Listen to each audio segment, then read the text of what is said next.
तो hello guys, welcome back to our another video. उम्मीद है कि आप सब लोग ठीक ठाक होंगे। हम भी ठीक ठाक हैं, मज़े से चिल से लाइफ स्पेंड कर रहे हैं। तो भाई आज के ये सीन है कि फिर से जा रहे काम पर यार आज का दिन ना अजीब है, पता नहीं क्या। आज वैसे हमारी छुट्टी थी, हमारा ये माइंडसेट था कि आज भी जाएंगे कहीं घूमने, चक्कर लगाने, ये वो। फिर कल रात को मूड ही ख़राब हो गया, उन लोगों ने बोला कि आज आपको काम पे आना पड़ेगा। तो भाई जा रहे हैं छुट्टी वाले दिन अभी काम पे। और उन लोगों ने सेटिंग भी चेंज किया है, पता नहीं क्या रेस्टोरेंट का। वो कह रहे थे कि नहीं भाई, खुशबू वाले नहीं है ये। तो वो कह रहे थे कि रेस्टोरेंट जो है पहले 10 बजे खुलता था, अभी जो है वो लोग 12 बजे खोलेंगे। 12 बजे जो हमें ये समझ आ रहा है, और जो पहले हम लोगों ने किसी से ऐसे बातों बातों में पता चला था कि यहाँ पे जो जब गर्मियाँ होती हैं ना तो टाइट वाली होती हैं दोपहर को, तो लोग इतने नहीं आते खाने, हर कोई भागता है बीच की तरफ। तो दोपहर को वो जाते हैं बीच पे, और उसके बाद बीच के बाद जो है ये लोग आते हैं खाना पीना करके फिर चले जाते हैं वापस। तो मतलब कि दोपहर का तो सीन ख़त्म हो गया, लोग नहीं आएंगे। तो वो कह रहे थे कि 6 बजे के बाद जो है ऐसे रश आना शुरू हो जाता है लोगों का, और वो लोग जो है वो 6 बजे के बाद आते हैं। तो हमें तो भाई ये समझ आ रहा है कि इसलिए इन लोगों ने जो है ये चेंज किया है टाइमिंग, कि अभी जो रेस्टोरेंट है वो 12 बजे खुलेगा, ना कि 10 बजे खुलेगा। तो आज भी हमारा ये जो है 12 से लेके 8 तक का काम है। पर मतलब ये उनका फर्स्ट डे है, इन लोगों ने ऐसे किया है, ये पूरा वीक जो है इस तरह होगा।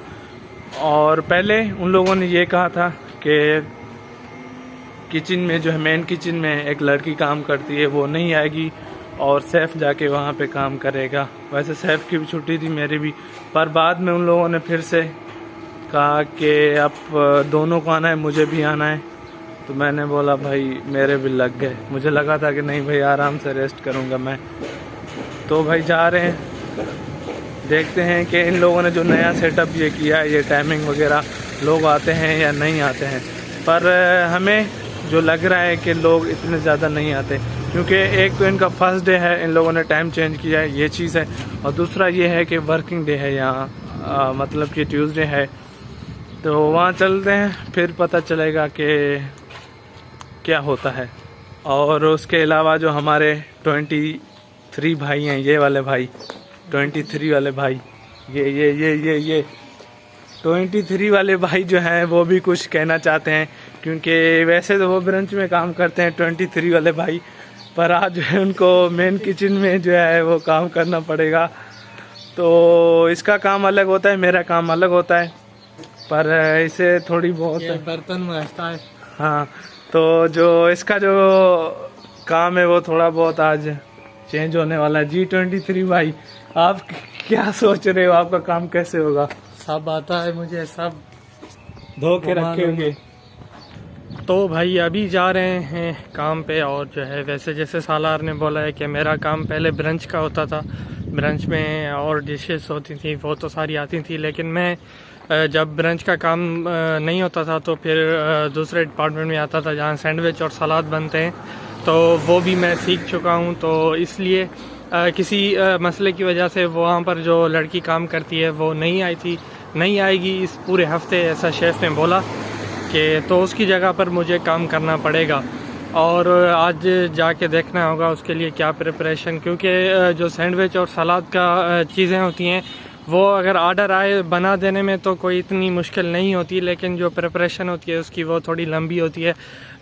चिकन कुक करना पड़ता है, तो काफ़ी सारी चीज़ें जो है वो कुक करके रेडी करके रखनी पड़ती हैं।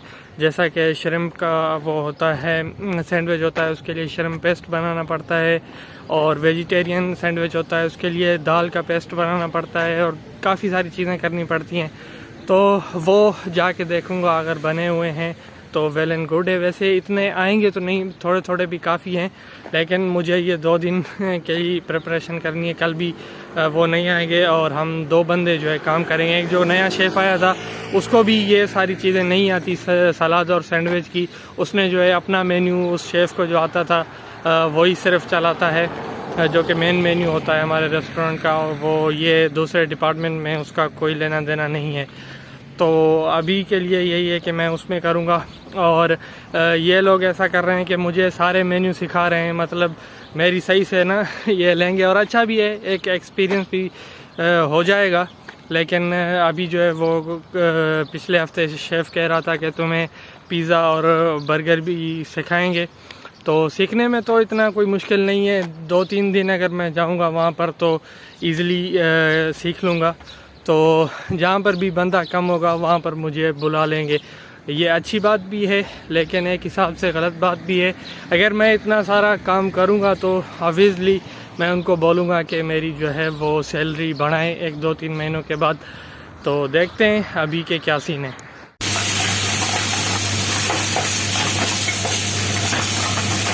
हाँ तो गाइस अभी हम लोग वापसी जा रहे हैं, पर बात यह है कि हम लोग लेट हो गए हैं क्योंकि काम जो है हम लोगों ने थोड़ा लेट छोड़ा था।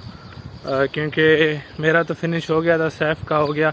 जैसे ही मतलब 8 बजने वाले थे, हम छोड़े थे 1 मिनट पहले ही उसका कोई सैंडविच का आ गया। 4 सैंडविच बनाने थे तो 20 मिनट उसमें लग गए अभी।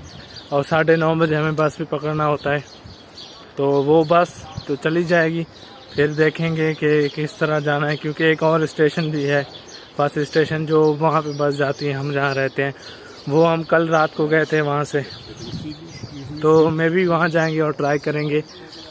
और उसके अलावा जो है कमेंट्स था एक भाई का, वो जैसे मैंने बताया था कि हर कमेंट का जो है वो जवाब देंगे हर व्लॉग में। तो उसमें ये था कि भाई पूछ रहे थे कि अगर लेट्स सपोज़ मैं माल्टा का जो है वो वीज़ा लेके आता हूँ, वहाँ पर शेंजन में एक बार उसकी एंट्री होगी, उसके बाद जो है क्या मैं पुर्तगाल आ सकता हूँ, फाइल ला कराऊँ और इमिग्रेशन के लिए अप्लाई करूँ, इस तरह करके फिर मैं वापस जा सकता हूँ या नहीं। तो उसका जवाब है येस, कि भाई आप कर सकते हो। बहुत से ऐसे करते हैं जो जर्मनी से आते हैं, यहाँ पे फाइल लॉक करवाते हैं और टैक्सेस देते हैं और वहाँ ही काम कर रहे होते हैं, फ्रांस में कुछ होते हैं। तो ये पॉसिबल है और आप कर सकते हो यहाँ पे। और उसके अलावा भाई ये जो काम होता है रिस्की भी होता है, क्योंकि कभी कभार ये होता है जो आप टैक्सी सबका टैक्सेस का होता है, और जिस बंदे मतलब आप करवाते हो जिससे या जिस कंपनी से आप करवाते हो, कभी कभार वो स्कैम होते हैं, वो कंपनी ब्लॉक लिस्टेड होती है। फिर आपका कार्ड मतलब सालों तक फिर जो है ना आपका प्रोसेस लंबा होता जाता है। ये काम रिस्की भी है, ऐसे नहीं कि बस आप आए करवा के बस मस्त चाय पी रहे हो, माल्टा में बैठ के काम कर रहे हो, बस पैसे छाप रहे हो, ये ऐसे नहीं है। ये बहुत रिस्की है काम, इसलिए आपको जो है ख्याल से करना पड़ेगा और कॉन्ट्रैक्ट वगैरह ऐसे ही एक बंदे से लेना पड़ेगा जिस पे आप जो है 200% जो है यकीन करते हो, वरना भाई बहुत मसला होगा आपको। एक और जो है कमेंट आया था भाई का कि यूक्रेन की टीआरसी पर जो है मैं शेंजन में ट्रैवल कर सकता हूँ नहीं कर सकता। तो भाई ये है कर सकते हो, पर ये भी बहुत रिस्की। अगर किसी बॉर्डर क्रॉसिंग के दौरान अगर आपको पकड़ा गया तो फिर पूछेंगे कि घर क्यों नहीं गए, कहाँ जा रहे हो, कहाँ नहीं जा रहे। कभी कभार ये होता है कि वापस भेज देते हैं, जैसे फ्रांस वाले वो सबसे बड़े हरामी हैं यही। या आप दूसरे साइड चले गए नॉर्वे के, स्वीडन के साइड, वहाँ पे भी बहुत सख्त हैं वो लोग। ये शेंजन की भाई टीआरसी नहीं है, ये यूक्रेन की टीआरसी है। जो शुरू वाले दिन थे वो तो दबा के सब लोग घूम गए, कोई स्विट्ज़रलैंड घूम रहा है, कोई कहाँ घूम रहा है, कोई कहाँ घूम रहा है। पर ये जो है दिन ब दिन अभी नॉर्मल, क्योंकि कुछ लोग वापस भी जा रहे हैं ना, तो उनको पता है कि ये जो घूमने वाला चक्कर था या जो पुलिस वगैरह बॉर्डर क्रॉसिंग में कोई मसला नहीं होता था, अभी जो है मसला होना शुरू हो गया। इसलिए ये भी रिस्की, ऐसे नहीं कि बस फ्री में ही आप घूमते रहो। हाँ तो गाइस आज की वीडियो में यही चीज़ें थी, और अगर आपका कोई सवाल है तो आप इस वीडियो के कमेंट में मतलब कमेंट राइट डाउन कर सकते हो, और हम जो है अपने अगले वीडियो में उसका जवाब देंगे। और उसके अलावा हमारे चैनल को भी सब्सक्राइब करें, और अगर किसी दोस्त के लिए हेल्पफुल है तो उसके साथ भी लाजमी शेयर करें। तो चलो मिलते हैं एक अगली वीडियो में।